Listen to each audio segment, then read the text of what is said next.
اپنا ایک specific time کریں، اپنا ذہن پریشانیوں سے دور کریں، لوگوں کو معاف کر دیں، اور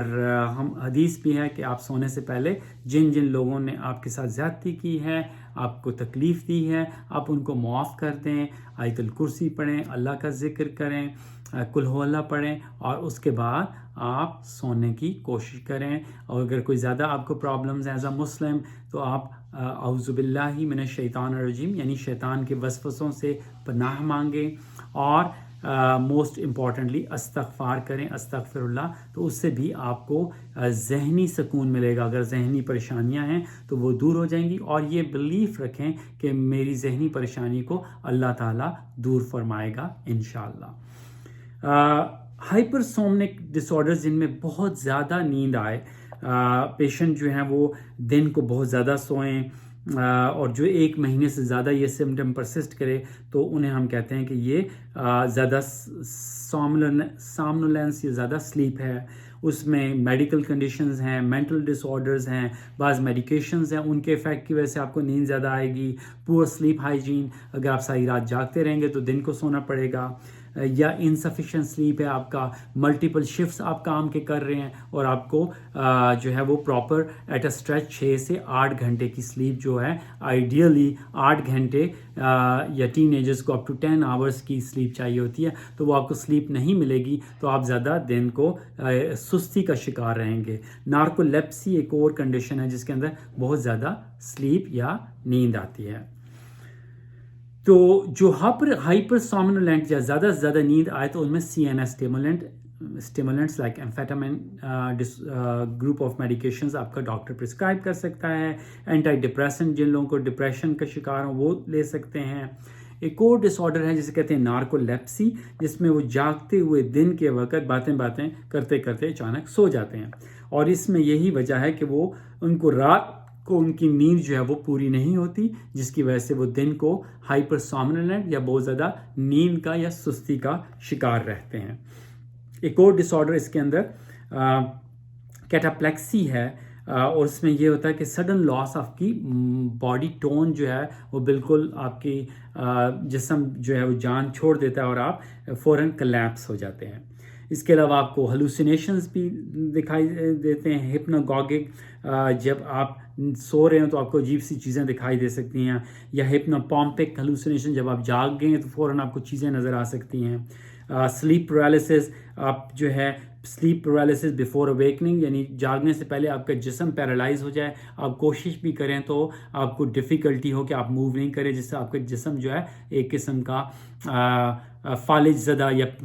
پیرالائزڈ ہو گیا ہے. اور یہ سارے ڈس آرڈرز جو ہیں وہ آپ کے سلیپ اسٹڈی سے ڈائگنوز ہو سکتے ہیں.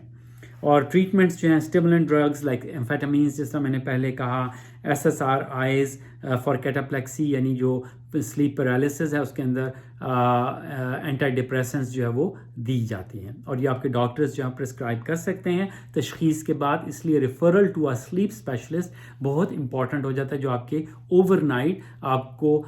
برین کی EEG کی جاتی، برین کی سلیپ اسٹڈی کی ویوز کی جاتی ہیں. جس طرح ہارٹ کی EKG ہوتی ہے، اس طرح برین ویوز کو ریکارڈ کر کے آپ کے سلیپ ڈس آرڈر کی یا سلیپ کے پرابلم کی تشخیص کی جاتی ہے. obstructive سلیپ ایک سلیپ ایپنیا ہے کہ رات کے وقت اچانک آپ کا سانس بند ہو جائے. اس میں 2 وجوہات ہوتی ہیں، ایک تو سینٹرل سلیپ ایپنیا یا دماغ کا جو آپ کا سینٹرل ریسپیٹوری سینٹر ہے اس کے اندر کوئی پرابلم ہے، یا سانس لینے کے اندر کوئی obstruction ہے تو وہ obstructive سلیپ ایپنیا کاز کر سکتا ہے. اس میں جو سینٹرل سلیپ ایپنیا ہے اس میں آپ کا سانس لینے کا ایفرٹ کم ہوگا، اور صبح کے وقت آپ کو سانس میں دشواری ہوگی، آپ کی آنکھ کھل سکتی ہے. صبح کے وقت ہیڈ ایکس ہوں گی کیونکہ آپ کو سلیپ پراپرلی نہیں آ رہی، آپ کا موڈ چڑچڑاپن ہو سکتا ہے، اور رات کو کئی مرتبہ آپ اٹھیں گے. اس کو سینٹرل سلیپ ایپنیا بھی کہا جاتا ہے. obstructive سلیپ ایپنیا، ناک کے اندر obstruction، گلے کے اندر obstruction، موٹاپا ہو، خراٹے لوگ لیتے ہیں، سنورنگ ہوتی ہے جس کی وجہ سے آپ کی اگین ڈسٹرپٹیڈ سلیپ ہوگی، آپ ہڑبڑا کے اٹھ جائیں گے، یہ ساتھ والوں کی سلیپ ڈسٹرب ہوگی. اور اس کے لیے بھی جو ہے وہ عموماً جو رسک فیکٹرز ہیں وہ میلز میں زیادہ ہے، اوبیز ہیں، موٹاپے کے شکار ہیں، ناک کی ہڈی ٹیڑھی ہو سکتی ہے، آپ کی ٹنگ کا سائز، ویولا جو پیچھے ٹنگ کے پیچھے ایک سافٹ پروجیکشن ہوتی ہے، آپ کے مینڈیبل کے پرابلمز یا جبڑے کے پرابلمز ہوں تو بھی لوگ خراٹے لے سکتے ہیں. اور اس میں پرابلم جو ہے وہ ایپنیا کا، بعض لوگ سلیپ میں ان کی جان بھی جا سکتی ہے، اس لیے سلیپ ڈس آرڈرز کی ٹریٹمنٹ جو ہے وہ ضروری ہے. اور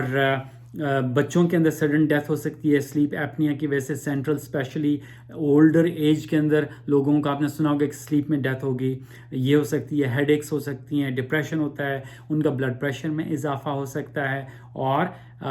جو پلمنری ہائپر ٹینشن ہے، آپ کے لنگز کے اندر پریشر پڑے گا جس کی وجہ سے آپ کے دل جو ہے وہ کمزور ہو سکتا ہے، اسپیشلی اگر آپ کے اندر سانس لینے میں آبسٹرکشن ہوتی ہے، آبسٹرکٹیو سلیپ ایپنیا ہوگا. تو اس لیے ٹریٹمنٹ جو ہے انتہائی ضروری ہے.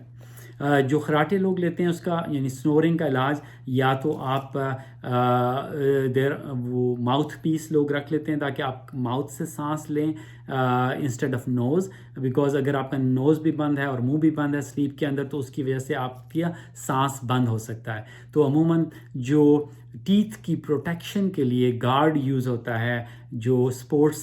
سٹور سے ملتا ہے، وہاں سے وہ گارڈ جو ہے وہ اپنے منہ میں دے کے سونے سے آپ کا منہ کھلا رہتا ہے، جس سے وہ خراٹے جو ہیں وہ کم ہو جاتے ہیں. اس کے علاوہ سرجری کر کے، ناک کی ہڈی ٹھیک کر کے، ٹونسلز کو نکال دیا جائے تو بھی آپ کے خراٹوں میں وزن کم کر کے ان میں کمی آ سکتی ہے.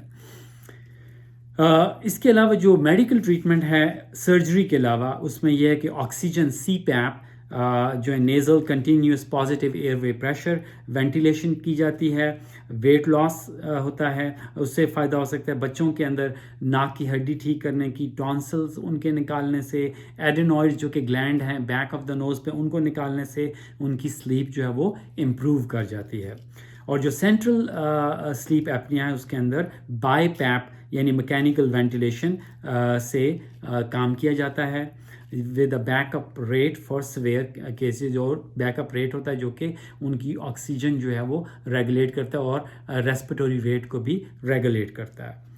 سرکیڈین ردم جو ہے سلیپ ڈس آرڈر، مختلف اوقات میں ہم جیٹ لیگ کا شکار ہو جاتے ہیں، وہ 2 سے 7 دن کے اندر آپ کی سلیپ نارمل ہو جاتی ہے، کیونکہ آپ جب ایک پاکستان سے آپ انڈیا جائیں، پاکستان امریکہ سے انڈیا جائیں، امریکہ سے پاکستان جائیں، ملیشیا جائیں، بنگلہ دیش جائیں، تو بھی آپ کا سلیپ ردم جو ہے وہ سرکیڈین ردم جو آپ کا سلیپ ویک سائیکل ہے کہ کب جاگنا ہے کب سونا ہے وہ ڈسٹرب ہو جاتا ہے. بعض اوقات اپ ٹو 2 to 7 ڈیز اس میں لگ سکتے ہیں. شفٹ ورک جو کرتے ہیں سڈنلی، ایک ہفتہ نائٹ ایک ہفتہ ڈے، یا 2 ہفتے نائٹ 2 ہفتہ ڈے، ان کی سلیپ بھی ڈس ریگولیٹڈ ہو جاتی ہے، کیونکہ ہمارے جسم کے اندر ایسے ہارمون ہیں جس کے اندر کارٹیسول ہے، گروتھ ہارمون ہے، جو ہمارے سینٹرل برین کے اندر ہیں، جو کہ جو ہی سورج کی شعائیں نظر آتی ہیں تو وہ آپ ویک اپ کرتے ہیں، جو ہی اندھیرا ہوتا ہے آہستہ آہستہ ان ہارمونز کا لیول کم ہوتا ہے، جس کی وجہ سے آپ سلیپ میں جاتے ہیں. اگر آپ دن کے وقت برائٹ لائٹ پہ ایکسپوز ہوں گے تو آپ کا جو سلیپ ویک سائیکل ہے وہ ڈسٹرب ہو جائے گا اور آپ پراپر ٹائم پہ سلیپ نہیں کر سکیں گے اور پراپر ٹائم پہ ویک اپ نہیں کر سکیں گے. اس لیے اس کے لیے مختلف ٹریٹمنٹ ہیں کہ رات کے وقت آپ لائٹس ڈم کر دیں، لائٹس آف کر دیں تاکہ آپ کو سلیپ آئے، اور اگر آپ کو دن کو سستی بھی ہے تو برائٹ لائٹس میں رہیں، دھوپ میں جائیں تاکہ آپ کا واپس سائیکل رات کی طرف موو ہو جائے. اس کے علاوہ میلاٹونن ایک میڈیکیشن اوور دا کاؤنٹر ہے جس کو آپ سونے سے 30 منٹ پہلے لے سکتے ہیں ڈاکٹر سے مشورہ کرنے کے بعد، اور اس سے آپ کی سلیپ امپروو ہو سکتی ہے. تو موسٹ امپورٹنٹ چیز سلیپ ڈس آرڈرز کے اندر سلیپ ہائیجین ہے کہ اپنے سونے کا وقت مقرر کریں کہ میں نے 9 یا 10 بجے سونا ہے، اور جلدی اٹھنے کی کوشش کریں، اور جو اسکرین ٹائم ہے اس کو منیمائز کریں، ختم کر دیں. T V, video games, cell phone